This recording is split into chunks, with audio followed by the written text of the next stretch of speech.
que je vends des montres, j'ai pu constater que beaucoup d'amateurs d'horlogerie confondent ces deux termes, chronographe et chronomètre. Voici quelques mots pour bien les différencier. Alors d'abord le chronomètre.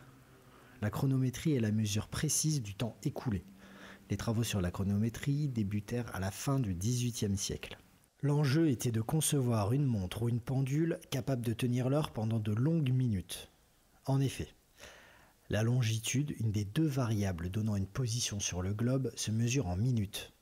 Donc la seule manière, à l'époque, pour les navires, de connaître leur position en mer était d'abord d'avoir un instrument de relevé des astres, donc un sextant, un octant, et une montre précise, parce qu'une minute correspond grosso modo à 1000 nautiques.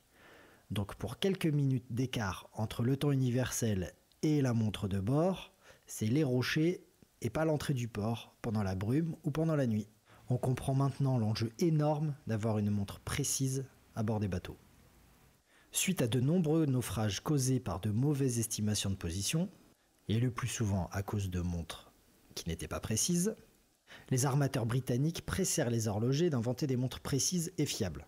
Le Parlement britannique lança même un concours avec un joli prix à la clé pour accélérer les choses.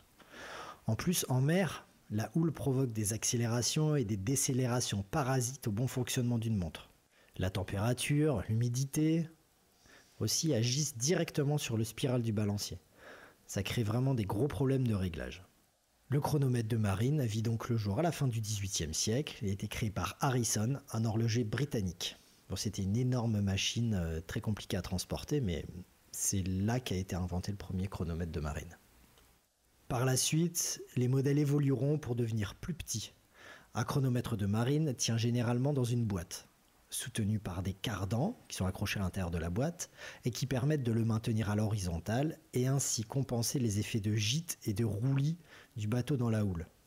Donc il faut bien comprendre que le chronomètre était la pierre angulaire du navire. Contrôlé à chaque escale, un membre d'équipage était préposé à cette montre pour contrôler aussi son fonctionnement et s'assurer qu'elle soit toujours bien remontée, qu'elle ne s'arrête jamais pendant la traversée, pendant la croisière. La réserve de marche est visible sur le cadran et ça a d'ailleurs été inventé pour le chronomètre de marine, pour bien se rendre compte combien de temps est resté au fonctionnement de la montre. Omega, dans les années 70, utilise la technologie du quartz pour inventer un chronomètre de marine de poignée. Cette montre, elle était assez massive, tout en acier, avec une petite lunette en or tout autour. Elle est rectangulaire. Elle permet un réglage de plus ou moins 1 seconde par mois.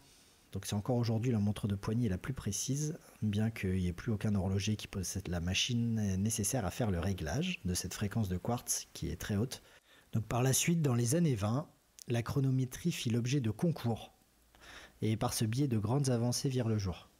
Il y eut beaucoup de marques qui participèrent à ces concours. Il y eut Zenith, Omega, qui fut d'ailleurs plusieurs fois titré.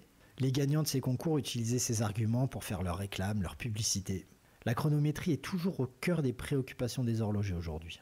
Et c'est pourquoi sur les cadrans des Rolex, par exemple, il est presque toujours stipulé Superlative Chronometer Officially Certified. C'est resté un gage de qualité de fabrication et de conception. Le Officially Certified vient du fait que les mouvements sont certifiés chronomètres par le COSC, c'est le contrôle officiel suisse des chronomètres, un organisme indépendant genevois qui décerne ce label aux calibres les plus précis du marché. Aujourd'hui, il existe une certification supérieure, le Master Chronometer, qui atteste que la montre est toujours aussi précise dans des conditions de température, de magnétisme et de mouvements encore plus extrêmes que pour la qualification COSC classique. Je pourrais en dire beaucoup plus sur les chronomètres parce que c'est à part entière un énorme pan de l'horlogerie aujourd'hui. Mais maintenant je vais parler des chronographes. Alors le chronographe de poche d'abord, parce que c'est comme ça qu'il a été inventé d'abord, lorsque les montres se portaient uniquement dans la poche. Chronographe, ça vient du grec écrire le temps. Et donc le chronographe est une montre qui possède une aiguille indépendante permettant de mesurer un intervalle de temps. Les chronographes sont inventés comme les chronomètres à la fin du XVIIIe siècle, mais sous une forme de compteur, c'est-à-dire qu'ils ne servent qu'à mesurer le temps, mais ne donnent pas l'heure. Les premiers chronographes sont des montres de poche, comme j'ai dit avant, à l'instar des montres 3 aiguilles de la même époque. Ils sont monopoussoirs. Le déclenchement, l'arrêt et la remise à zéro se fait sur le même bouton poussoir. Ils sont souvent en or car c'est une montre de très grand luxe. Les mouvements sont toujours bien finis, avec les ponts anglais, etc. Des belles côtes de Genève dessus. Les chronographes de la fin du 19e et du début du 20e sont toujours des pièces de très grande qualité. Donc au début des années 20, les grandes maisons suisses miniaturisent les mouvements chronographes. Mais ils sont extrêmement chers car fabriqués seulement par Patek Philippe, Longines, avec notamment le 13ZN. C'est Universal Genève qui démocratise le chronographe de poignet en sortant en 1934 le mythique Compur à 2 compteurs. Bien meilleur marché que ceux sortis par les autres marques, il existe en métal chromé, en acier ou en or. Les chronographes vont rester pendant longtemps des mécanismes uniquement à remontage manuel. Il faut attendre la fin des années 60 pour voir l'apparition de calibres chronographes automatiques. C'est Zenith qui sort à la fin des années 60 le El Primero, nommé ainsi parce que c'est le premier chronographe automatique. Ils sont suivis de près par Seiko qui sort le Speed Timer avec le calibre 6138. Ces 2 chronos sortiront vraiment à peine 6 mois d'écart. Il s'en fut de peu pour que Zenith ne baptise sa montre El Segundo. En tout cas, c'est Rolex qui, à mon sens, a conçu le meilleur calibre chrono auto, le calibre 4130. Il est très fiable, il est bien décoré. Il dispose d'un atout génial, c'est que pour changer le ressort de barillet, on n'est pas obligé de tout démonter.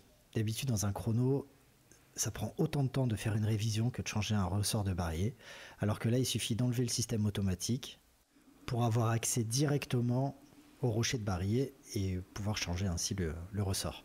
Il fallait y penser, c'est Rolex qui l'a fait.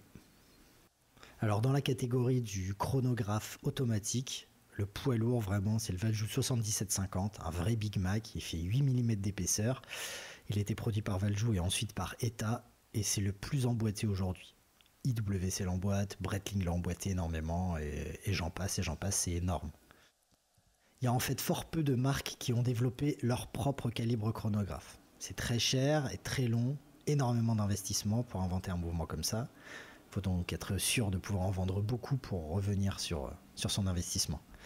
3 marques se sont spécialisées dans le développement, la fabrication de mouvements chronographes qu'elles ont vendus aux autres. Alors c'est Valjoux, Landeron et Vénus, c'est les principaux fabricants de mouvements chronographes. 2 grandes et petites marques achetaient donc ces calibres à ces fabricants en y apposant souvent leur signature sur le pont de chrono pour pouvoir les emboîter et avoir un chronographe dans leur gamme. Par exemple, la Navitimer de Breitling a fut pendant 20 ans équipée d'un Vénus 187, la première Daytona de Rolex couvait un Valjoux 72 dans son ventre, très bien décoré. Il était beaucoup plus beau que certains Valjoux 72 qu'on peut voir ailleurs, mais c'était néanmoins un Valjoux 72. Et puis par la suite, Rolex a utilisé le El Primero de Zenith en modifiant un peu le système auto et en baissant la fréquence. Ils ont attendu le début des années 2000 pour sortir leur premier mouvement chronographe. Alors l'avantage aujourd'hui réside dans la facilité, un peu relative pour certaines pièces quand même, de trouver des pièces pour ces calibres génériques. Ils ont été énormément produits. Le Valjoux 22 par exemple, il a été fabriqué de 1914 à 1974. Donc il y a beaucoup de pièces qui sont encore trouvables. Les ponts de balancier, signés des grands noms, sont au centre des spéculations, parce qu'il y a des petits malins qui s'amusent à refaire des emboîtages en changeant juste les ponts. Donc globalement aujourd'hui, il y a des montres chronomètres, des montres chronographes, mais il y a aussi des montres chronographes et chronomètres. Par exemple, toujours Rolex avec son calibre 4130, il est chronographe et certifié chronomètre. Il y a aussi le dernier mouvement Speedmaster de Omega, c'est le calibre 9904 à face de lune, qui est aussi certifié chronomètre, et c'est aussi un chronographe. Voilà, c'est la fin de ce premier podcast. J'espère qu'il vous a plu. N'hésitez pas à laisser des commentaires pour que je puisse m'améliorer pour les prochaines sessions. Merci beaucoup.